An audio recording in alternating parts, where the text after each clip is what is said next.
শেখ পরিবারের ১৬ বছরের স্বৈর শাসনের অবসান ঘটলেও এখনও দেশের ১৩টি বিশ্ববিদ্যালয়ের নামকরণ রয়েছে শেখ পরিবারের সদস্যদের নামে। দেশের মোট ৫৫টি পাবলিক বিশ্ববিদ্যালয়ের ২৫টি আওয়ামী লীগের গত সরকারের শাসনামলে প্রতিষ্ঠিত হয়।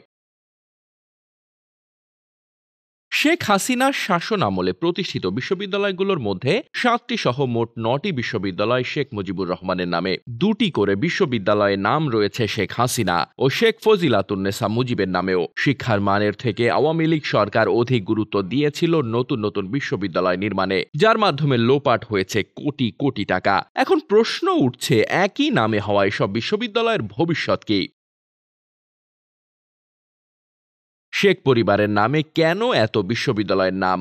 জানা যায়, শেখ হাসিনার সময় শিক্ষার দায়িত্বে থাকা সাবেক মন্ত্রী ডক্টর দীপু মনির সময় অধিকাংশ বিশ্ববিদ্যালয়ের প্রকল্প পাশ হয়। এ সময় এসব বিশ্ববিদ্যালয়ের জন্য নাম শেখ পরিবারের নামে দেওয়া হয়, যাতে অতি সহজে প্রকল্প পাশ হয়। বিশ্ববিদ্যালয় মঞ্জুরি কমিশন সূত্রে আরও জানা যায়, বিশ্ববিদ্যালয়ের একবার নাম দেওয়া হয়ে গেলে পরিবর্তনের নানাবিধ জটিলতা দেখা দেয়। বিশেষ করে পাশ করা শিক্ষার্থীদের সার্টিফিকেট জটিলতা তৈরি হয়। এ কারণে পূর্বে বেশ কয়েকটি বিশ্ববিদ্যালয়ের নাম পরিবর্তনের আবেদন থাকা সত্ত্বেও সে পথে হাঁটেনি ইউজিসি।